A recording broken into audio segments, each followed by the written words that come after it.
Hi everyone, সুইকালা চ্যানেলে তোমাদের স্বাগত। যে প্যাটার্নটা তোমরা দেখতে পাচ্ছ, এই প্যাটার্নটার প্রথম পর্ব, দ্বিতীয় পর্ব, তৃতীয় পর্ব এইভাবে তোমাদের সাথে শেয়ার করেছি। আজ তার অন্তিম পর্ব। এই পর্বে তোমরা যে ডাবল ক্রশেগুলো দেখতে পাচ্ছ, এর প্রথম ডাবল ক্রশের পেছন থেকে ক্রশেটার সামনে এনে ডাবল ক্রশে বিধিয়ে আবার পেছন দিকে নিয়ে একটা হাফ ক্রশে করব। এইভাবে বাকি 13টা ডাবল ক্রশে থেকে হাফ ক্রশে করব।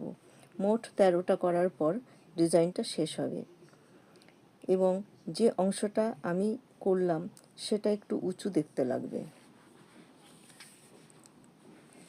এভাবেই দুটো ফুলের মাঝে যে 3টি হাফ ক্রশে আছে তার মাঝের হাফ ক্রশে থেকে একটা হাফ ক্রশে করব। তাহলেই আমাদের এই ডিজাইনটা শেষ হবে। এভাবেই তোমরা একটা হ্যান্ডব্যাগ করতে পারো বা একটা কার্ডিগান করতে পারো,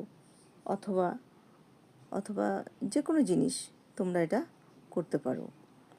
তো যদি এই ভিডিওটা তোমাদের ভালো লেগে থাকে তাহলে অবশ্যই লাইকস, কমেন্ট ও শেয়ার করে দিতে ভুলবে না। আর অবশ্যই সাবস্ক্রাইব করে দেবে, তাহলে নতুন নতুন ভিডিও তোমাদের সামনে চলে আসবে যখনই আমি এটা শেয়ার করব। Thank you.